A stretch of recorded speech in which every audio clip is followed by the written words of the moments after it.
Every day, seemingly perfect people go about their seemingly perfect lives. But do we really know the truth about our friends, family, and neighbors?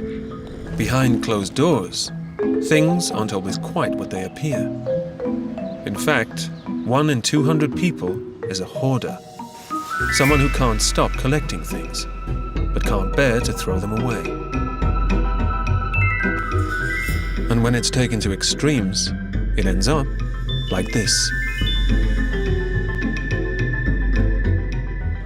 It's lumps of crap. You know, it must be weeks' supply. Piss and shit in this bucket. In that room alone, there were 5,000 bikes or bike parts. Hoarding is a medical condition, a symptom of OCD, obsessive-compulsive disorder. This is a film about the most extreme hoarders at the most extraordinary moments of their lives. What happens when their obsession takes over? I can't do laundry. I can't get myself to take a shower. I'm fighting for my life. When they face losing their precious possessions. When you start going for my most important stuff, that really pisses me off. They're not going to sell mouldy things. These are mouldy. And when they're forced to choose between their hoard and their family. In many other situations like this, a lot of people would have left already. That's why you'll find a lot of hoarders live on their own.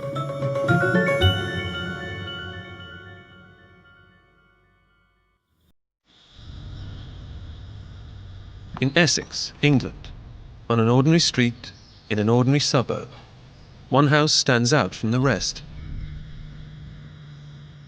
My mum actually walked past today and said that there was a really bad smell in there. So she was kind of wondering what his house smelled like. And it's become known in the neighbourhood as the House of Squalor. I worry about rats. It makes my garden look untidy on this side because it all piles up. This is the home of 48-year-old William, hoarder extraordinaire. Like most men, I'm not really that much good at running a home. This is where I tend to leave the more important, valuable things that are a bit easier to find, you know. Tubs and tin cans and pies. Lately I've only been sleeping downstairs in my chair here, a bit more relaxing. William lives in a 2-bedroom house, and from the stairs to the attic, he's filled up every nook and cranny. He's even piled things up to the ceilings. Well, I have a habit of buying new things like shelf units and bookcases, but I never get around to putting them together. But William doesn't just collect storage units. He has a very specific form of hoarding called silligomania, a fetish for rubbish. And he has a particular fondness for trash that other people have thrown away. He's got an addiction for rubbish. If you put anything out, he will take it. You know, you haven't really got to phone the council up to come and take any big items because William will take it home. Although William isn't currently receiving therapy for his compulsions to hoard, he is on sickness benefits. And since he doesn't work, hoarding has become his full-time occupation. There's always things to do in the life of a busy hoarder. Do you enjoy hoarding? I do enjoy it, I suppose. I don't think I've ever done anything that's helped me so much. Why has it helped you? It's something I've got the nerve to do that all the other guys don't. So every night, under the cover of darkness, William heads out to work. As he rarely leaves the house by day, these excursions are William's only opportunity to gather goods. And he's even got a wish list. Newspapers and magazines, clothes, general household goods, really. Get a bit of a buzz out of it. How do you decide what to keep? Anything I haven't already found before, you know, or some things interest me more than others, you know. Didn't you want that one? It was horse racing. Don't like horse racing. After a successful exploration of his neighbourhood recycling bins, William raids the local shop's refuse for supplies.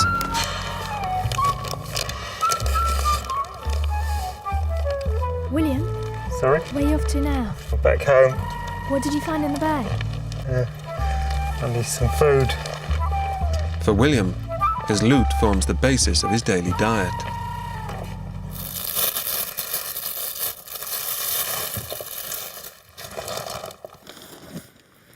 And whatever food enters the house never leaves again, even if William doesn't eat it. But his love of rubbish has upset the neighbours. I think it's bad for that amount of rubbish to be building up. You can imagine anybody that really wants to sell their property, living down a banjo like that, you'd never want to. And 2 years ago, after complaints from the locals, William's council took action. They awarded him Britain's first anti-social behaviour order, or ASBO, for hoarding. I wasn't too pleased about it. You know, when the police came in and were taking pictures of things like a few tin cans, it seemed strange that they should have to deal with that when there's so much really serious crime going on these days.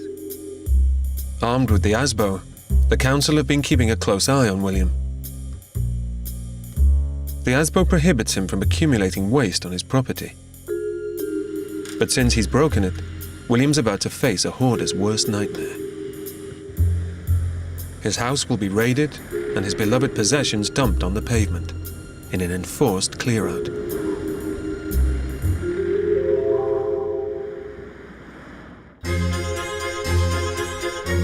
Although William is an extreme case, he's just one of a third of OCD sufferers who hoard. It means there are tens of millions of hoarders worldwide, and they come from all walks of life. Staffordshire, in the heart of the English countryside.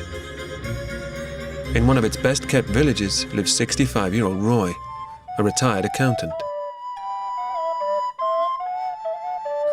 He's married to 60-year-old Karen, a retired music teacher. They met at a recorder group and have been married for 31 years. But early on in their relationship, Karen noticed something different about Roy. It was 1982 when I actually wrote to my GP because I was concerned about things accumulating. Karen soon discovered that Roy was a hoarder. 21 years ago, along with their 3 children, they moved into their 9-bedroom, 3-bathroom house. And Roy started to fill it up. There is a room behind there that we can't even reach the door of at the moment because there are wardrobes in the way. Hoarders all collect different things, and Roy is unable to throw out even the simplest household item. He's also inherited the contents of 3 relatives' houses, and from broken toasters to incontinence pads, suitcases to mustard pots, he's intent on keeping the lot. Papers, boxes, magazines, old clothes. Roy hasn't thrown away any clothes all our married life, I don't think.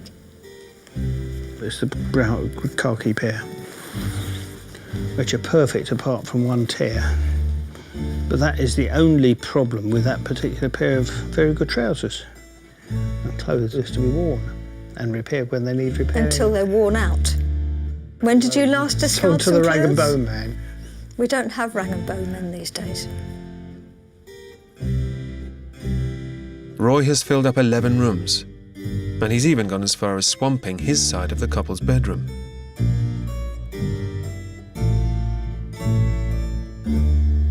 How do you feel about that? Awful. Hate it. What can I do about it? There's nothing of mine there. As a war baby, I was clearly taught that everything had a value. You know, even the potato peelings had to go in the pig food bin in those days. Coupled with the fact that my father was unemployed, so money was never plentiful. So I was brought up to value everything. Most hoarders are only identified after the age of 50, when they're at their most extreme. Roy was officially diagnosed 5 years ago, and it's something he finds hard to accept. I felt it almost a slander, an insult. I dispute that I do hoard. I don't go out of my way to collect anything like the proverbial bag lady, but yes, I am certainly slow at sorting and discarding. Roy's refusal to admit that he hoards is a constant source of tension in his marriage. It just makes me very sad, because this room is decorated and it could be a nice little room. It is a nice little room. It isn't a nice little room as it is, Roy. It's horrid. It's the same old story, isn't it, really? The rest of the family has suffered too. As the eldest child, the couple's daughter Rachel has had to bear the brunt. I would describe a lot of it as junk. Very rarely had friends come to my house, and Mum was always quite upset about people coming to the house. Roy's hoarding is now the worst it's ever been. But he's about to be forced to change the habits of a lifetime. I think there needs to be a concerted effort to try and remove things from the house. Roy's family are taking action and have summoned him to a meeting to issue an ultimatum. I've been very patient over I the know years. you have. I realise that now. There are times when my patience wears a bit thin, really.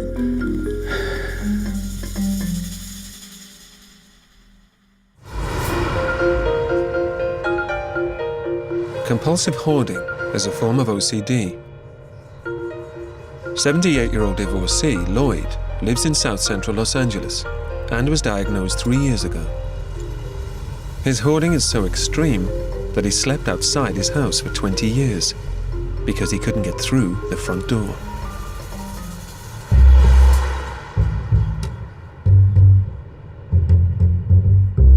There were bicycle parts, floor to ceiling, and wall to wall. There was really no room to move around in the home. One bedroom, which was the larger of the two bedrooms, was actually the bike room. In that room alone, there were 5,000 bikes or bike parts.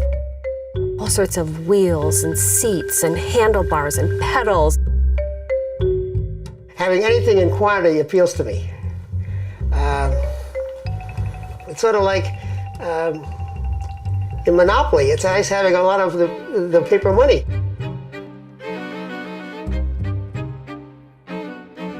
Lloyd's passion for bikes started when he was a psychology student at UCLA and worked part-time in a repair shop. But it wasn't until the late 70s that Lloyd started hoarding. It was triggered when he lost his job as a computer programmer. Penniless, Lloyd resorted to roaming the streets, looking for cans and bottles to recycle for cash. He soon started spotting bicycles which had been thrown away. I was out on trash day looking at what was available, and I'd see bicycles by the curb ready to be picked up, and if I left them there, they'd just be treated as junk, and I could rescue them.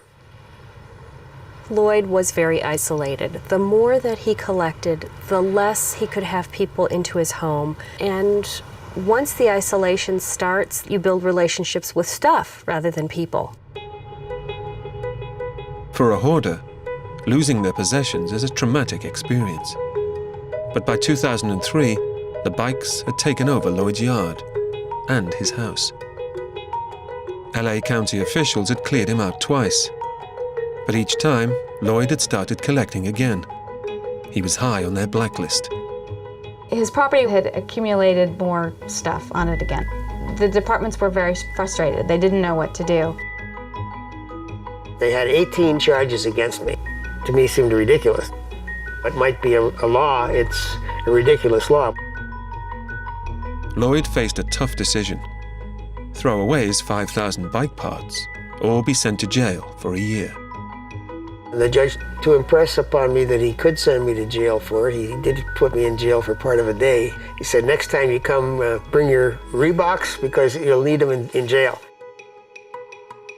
But in a last-ditch attempt to keep him out of prison, Lloyd's lawyers contacted Dorothy Brininger, who's made a career out of organising people.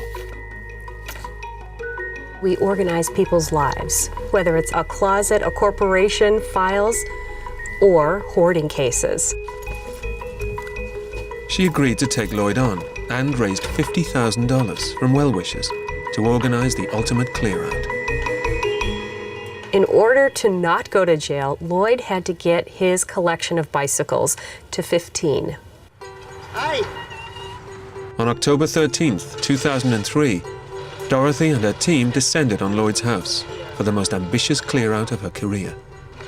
We probably had over 120 different people work the job. Over 1,500 man-hours, 600-700 garbage bags, 13 different dumpsters. As well as the bikes, Lloyd had over 40 TVs, 50 stereos, and 10 years' worth of newspapers and mail. They said you gotta have it cleaned down to the ground, and I resented that. But I guess I knew I had too many bikes. To the extent that I was in trouble because I had them, getting rid of them was getting me out of trouble. Finally, a whole month later, the last bicycle was disposed of, and the house was completely cleared. But if hoarders aren't supervised following a clear-out, the chances are they will start collecting again. So now, 3 years after Lloyd's last clean-up, it's the moment of truth. Dorothy's coming to check up on him, and if he's relapsed, then the authorities could threaten him with jail once again.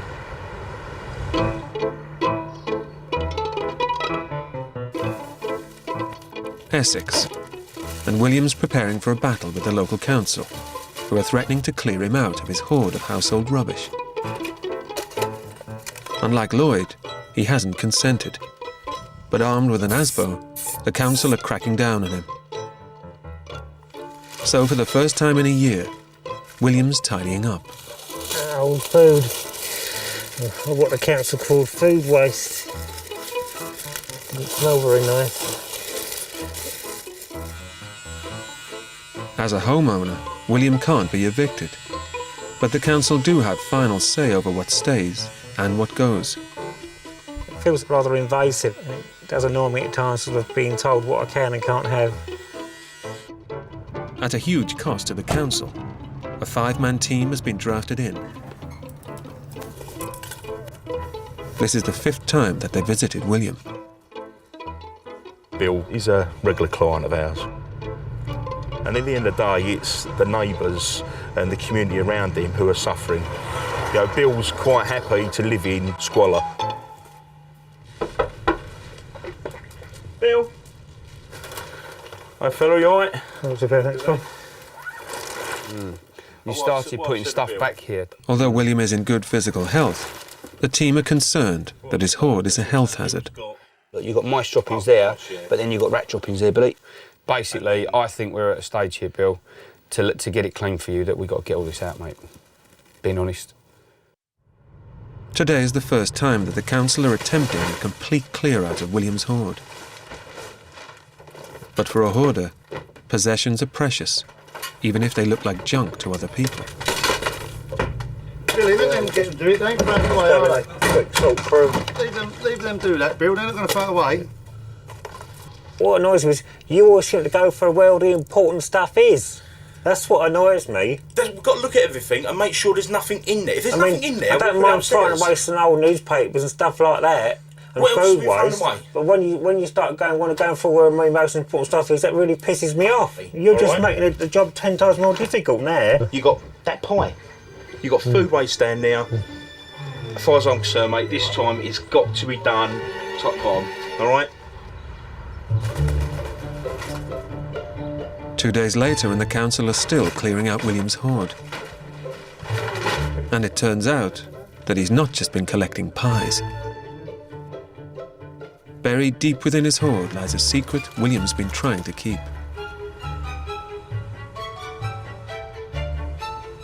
You smell the human waste here. He's been chucking it in the garden. We always make sure the toilets are not flushing, but for some reason, William likes collecting it. What's more, there have been complaints from William's neighbours that he's emptying buckets down their drains. It's lumps of crap. The amount that he's chucking down, you know, it must be weeks' supply. Piss and shit in this bucket, you know? I don't think I've ever caused that much problem for the neighbours. It's just that because I don't really conform to the neighbours' way of life, they don't like me.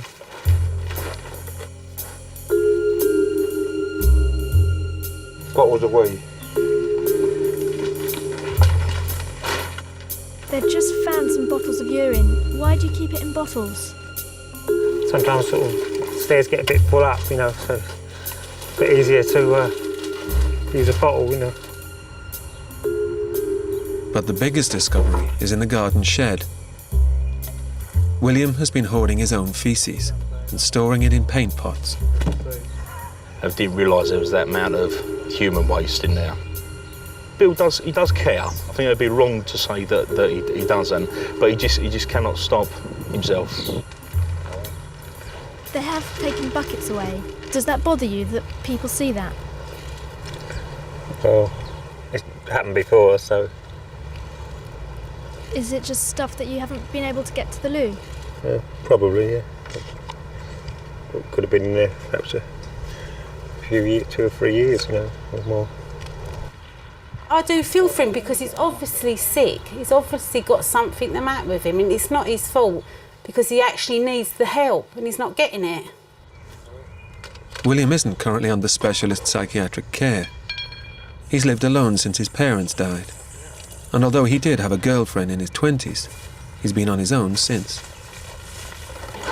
I have none of those things, you know, I don't have any family or friends, and to the world at large, I'm as nutty as a fruitcake. What would you like to happen? What do you want? Perhaps some therapy wouldn't go amiss.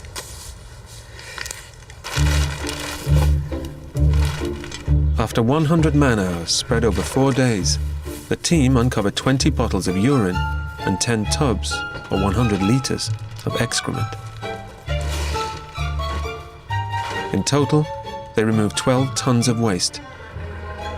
I'm a bit exhausted. I didn't get a lot of sleep when it was going on. It's nice to see it clear.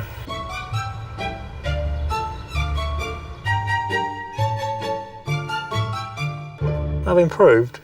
I've been not completely cured, but I've improved, definitely. William is now at a crossroads. He's just had his 5th clear-out, and it's been the fullest yet. So will he finally curb his hoarding, or will he relapse once again?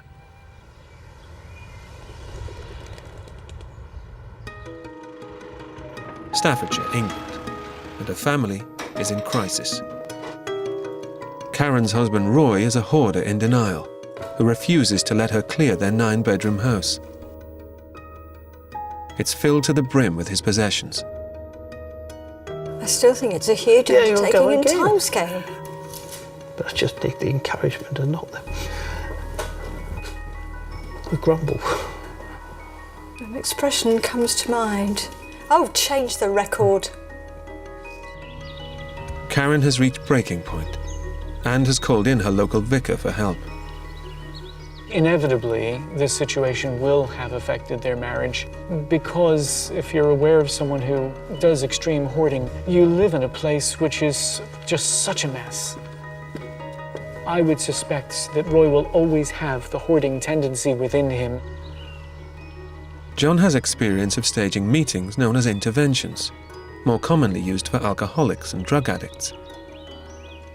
Today, he's taken the bold move of holding one for hoarding. The couple's therapist, Trevor, will also be present. He specialises in anxiety disorders and has been following Roy and Karen for the past 3 years. Part of the condition is not only that a person can't separate themselves from the hoarded possessions, but that everything they do, they have to do perfectly. And not only perfectly, but exceptionally slowly. Their goal is for Roy to accept help in clearing the house. To try and shock him into action, the couple's daughter Rachel has also agreed to attend. They're holding the intervention in Karen's Haven, the only clear room in the house.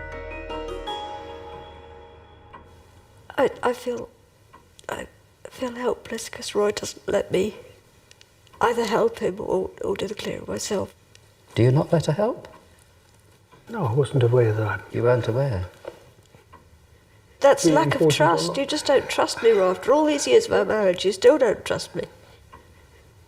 What Karen, I think, was saying was that the end point will be longer than your life expectancy. Yes. That's her opinion, yes. That's my opinion as well. Fine, that's your opinion too. And mine. How do you feel about the offer of assistance? I hadn't got myself mentally adjusted to receive help. Do you feel mentally adjusted now? Is it a possibility? I don't think it is yet. There does come to a point where you have to say, I can't do it anymore, please will someone help me? I've got to discipline myself to avoid it getting any worse. No, you've got to discipline yourself to accept the help. Yes. Roy has a decision to make. Accept his family's help, or force them to suffer for the rest of their lives.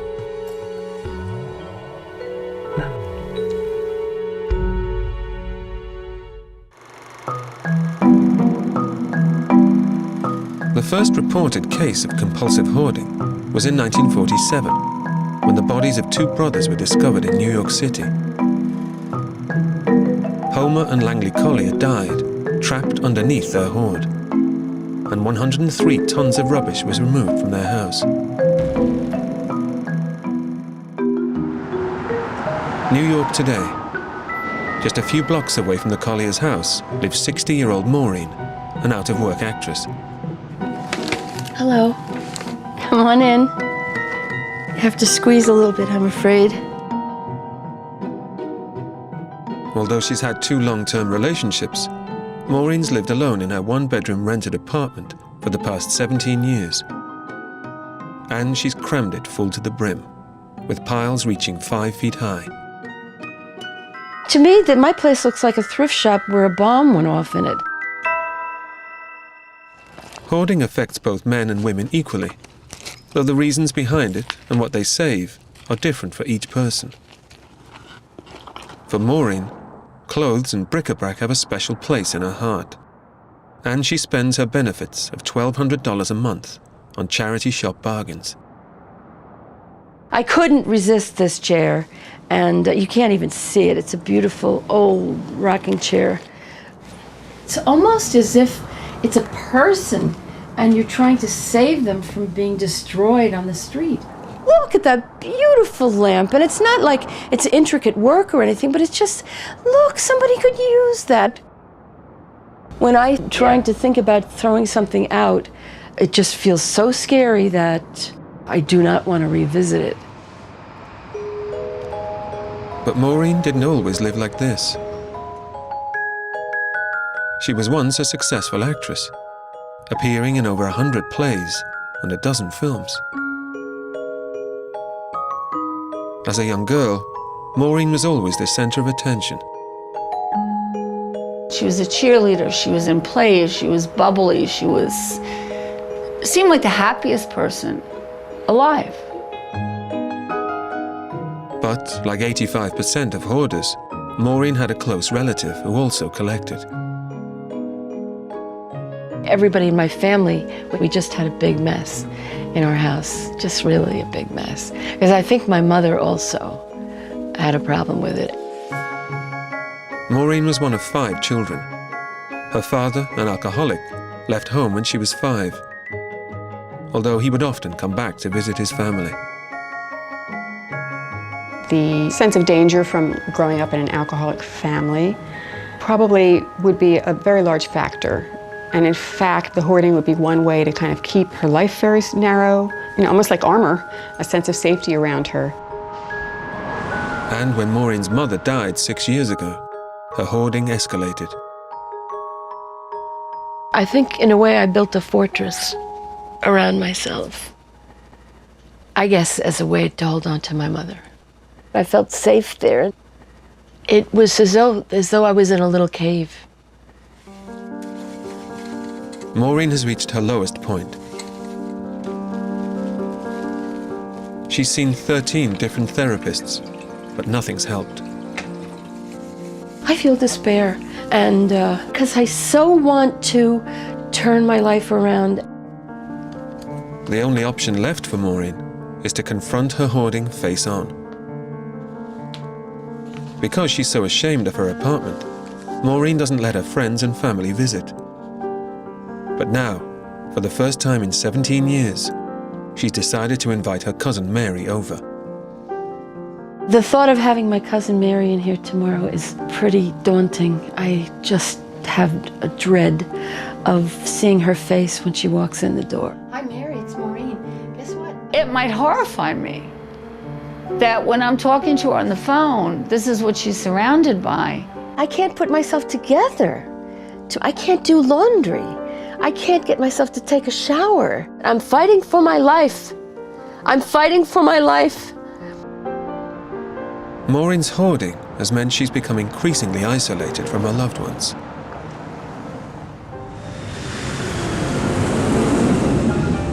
And it's the hoarders who are isolated who are the hardest to treat. Those who've never been married and live alone make up 55% of sufferers. 3 years ago, LA-based Lloyd had isolated himself from society, living with his bicycle hoard. Since he was cleared out, he's amassed over 400 more bike parts, but he now keeps them in the yard. And after 25 years of being single, he's remarried, although his new bride refuses to live with him amongst the clutter. I wasn't feeling comfortable. And then I told him, you know what, if I really move here completely, we will get a divorce pretty soon. But when I come here, I try to be very sensible about his problem. I said, well, why don't we throw this away? Probably after I leave, he picks it up. But I think one of the good things is that he's not lonely. Today, Lloyd is expecting a visit from Dorothy, who organized his last bicycle clear-out. He knows he has to make a good impression, or she could throw away his latest range of bicycles. Now, I don't notice it, but somebody coming in from outside might. But Dorothy knows that hoarding is chronic, and sufferers are rarely completely cured. I would be really, really surprised, pleasantly surprised, if it were clear.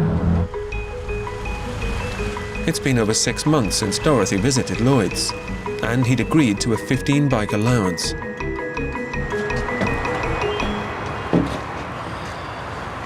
I wouldn't say the news is so good here. Oh, why? Poof. The only thing that's been added here probably are these 3 bikes. From where? From the yard. Okay. Although Lloyd has relapsed, he's no longer classified as an extreme hoarder. But Dorothy has to be satisfied that he isn't slipping back into bad habits. On a scale of 1 to 10, 1 being you're really dissatisfied with the status of your hoarding, and 10 meaning you think you've got it really in control. 5, possibly 6. I'm honestly not bringing much stuff home. I can see that. Listen, I think you're doing pretty well here. I thought for sure coming in it was going to be just so incredibly disappointing. And I'm not as disappointed as I thought. You know, the patterns are really starting to come back. The minute you decide you want to take some steps forward, I'll take steps forward. Lloyd will always be fighting a desire to hoard. But the fact that he receives specialist support means that he's become one of the few hoarding success stories. If Lloyd and I and Carmen all stay in touch, he has more motivation, to want to clean it up. Okay. I'd like to see Dorothy proud of me, and she can feel that she's accomplished something in life by rescuing me from my clutter. It's sort of like teaching a person to fish rather than just giving them a fish.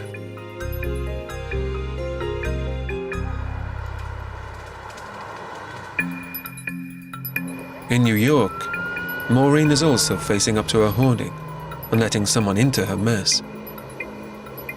Despite the shame she feels, she's invited a member of her family to visit her for the first time in 17 years. How are you feeling about Mary coming round? Not good at all. Not good at all. It's funny, I don't want anybody to know me, I guess, I realize. I'll expect the apartment to be messy. How messy, I don't know. I've never been in it, so I just hope my reaction doesn't hurt her feelings.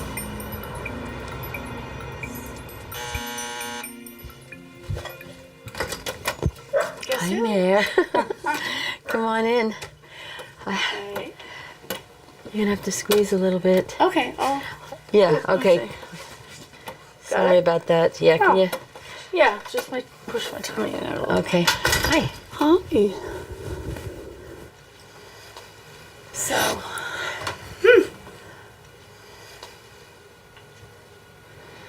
It's cluttered. Just needs to be straightened out. I don't think it's horrifying or,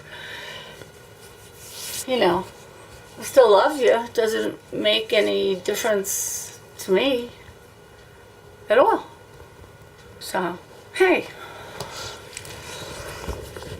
It's fine. I sleep just in this section here, and I guess I'd go for this way. But the thing is, this must add so much stress to your life. Leaving it in the mess is not, I don't think, is stressful. I think what's stressful is trying to address it. That's stressful. I got it. Oh, that's the hazard of this place. Yeah. But you didn't do anything wrong. Bye. Bye.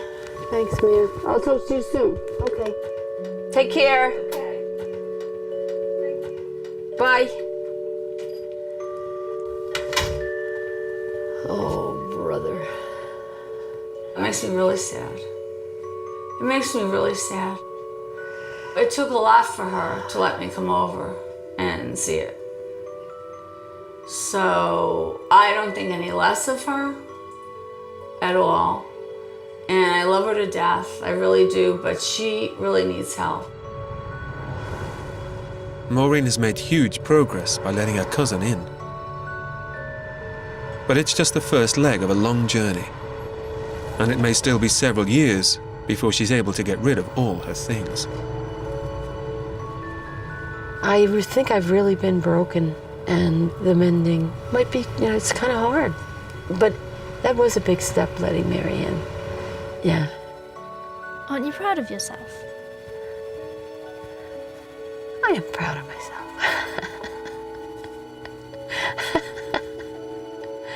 I am, actually. Thank you for pointing that to me. Yes, I am. Oop. Oop. That's a pile I made today when I was looking for other stuff I'm going to have to rearrange.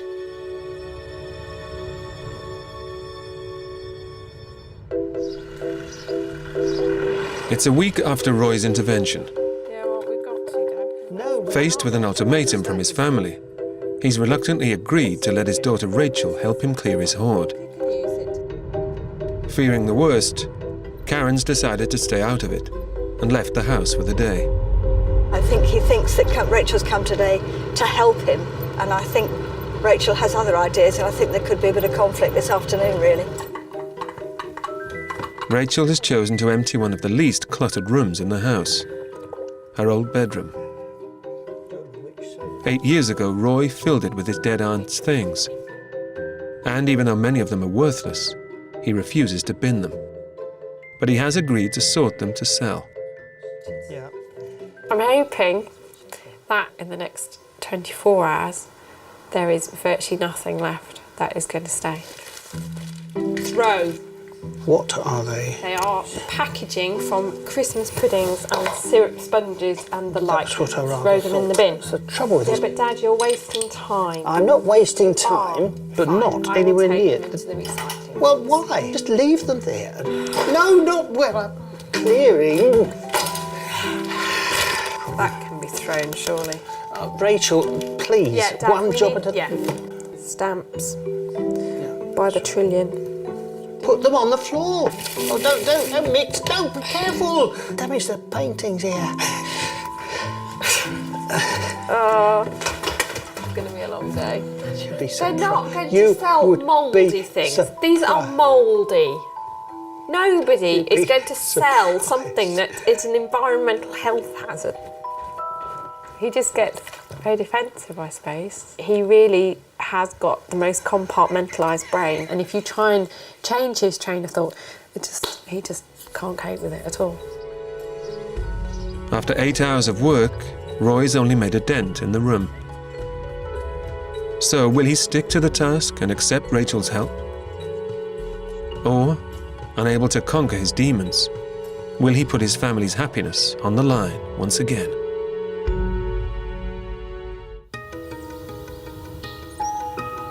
In Staffordshire, England, 2 weeks after the intervention, the pennies finally dropped for Roy. After much thought, he's recognised the impact of his hoarding on others.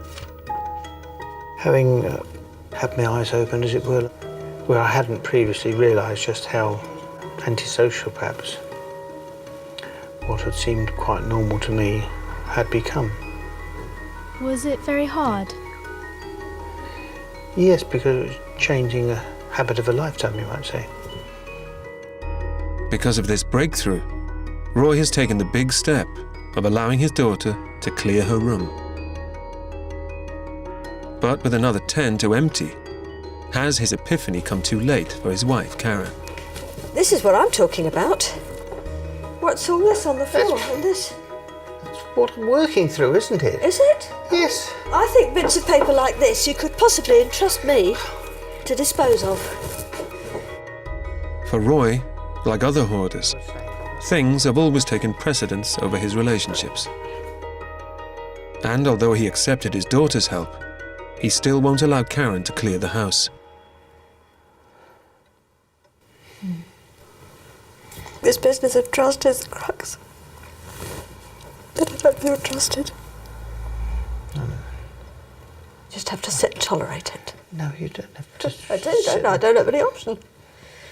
You can, except leaving. You can see that we're getting better all the time. Yes, I can see. Well, then, I think you'll find in many other situations like this, a lot of people would have left already. That's not the point I'm making, though. No. That's why I think you'll find a lot of hoarders live on their own, because they've driven everybody else out. Although Roy has finally recognised that he hoards, only time will tell if he is able to accept Karen's help. And until the house is cleared, they won't be able to rebuild their marriage.